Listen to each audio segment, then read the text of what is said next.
Since the Cold War began, the Bulletin of the Atomic Scientists has marked our movements toward or away from nuclear annihilation by moving the hands of the so-called doomsday clock closer or farther away from midnight. We were only 3 minutes away from midnight in 1953 after the successful US and Soviet H-bomb tests. With the invention of the hydrogen bomb, the evolution of nuclear lethality increased rapidly and with dizzying variety. We would have nuclear weapons on bombers that were on airborne alert, circling the globe 24 hours a day. And when you couple that with the posture that we and then the Russians adopted of launch on warning, where you wouldn't necessarily wait for a nuclear attack to occur, but you would launch on the warning of such an attack because you couldn't afford to be wrong, that just dramatically increased the dangers that we faced.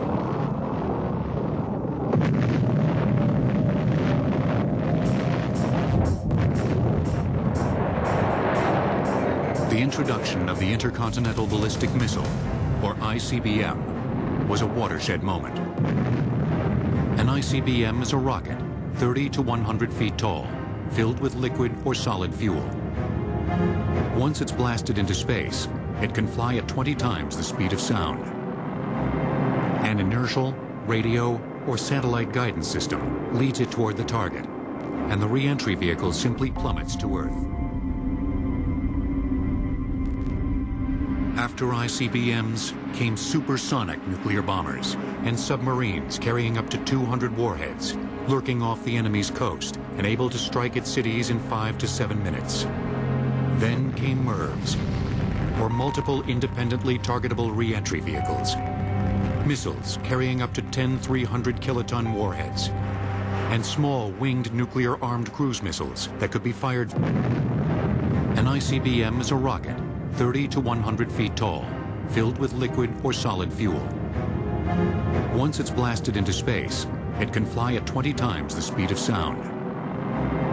An inertial, radio, or satellite guidance system leads it toward the target, and the re-entry vehicle simply plummets to Earth.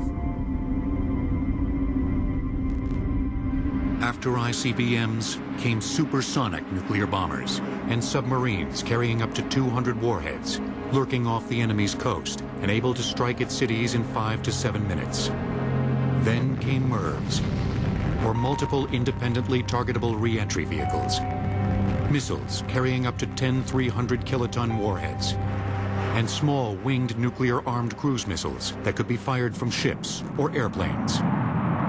We had nuclear depth charges and nuclear air-to-air missiles and nuclear surface-to-air missiles and nuclear landmines, and anything you could put a nuclear bomb on, you did.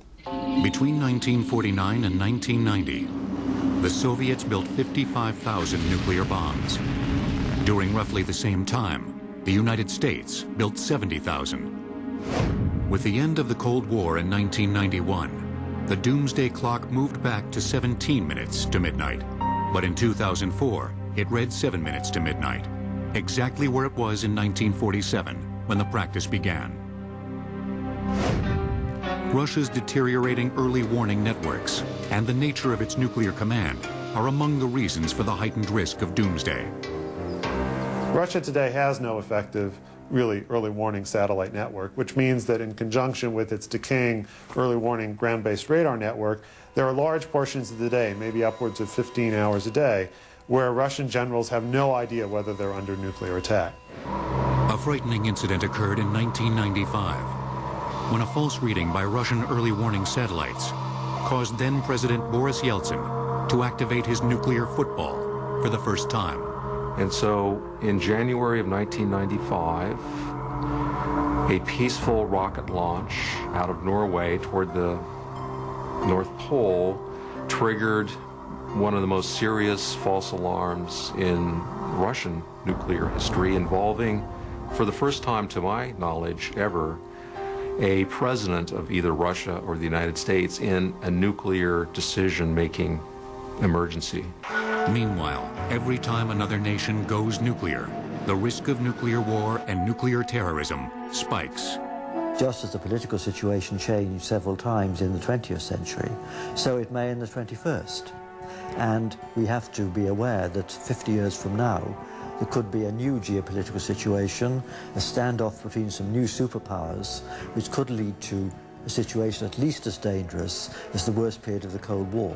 The clock over my shoulder is ticking right now, and it's unfortunately, I think, just a matter of time before the weapons are used if we don't get them under control.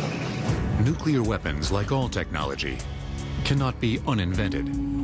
But with great care, they can be maintained, dismantled, and guarded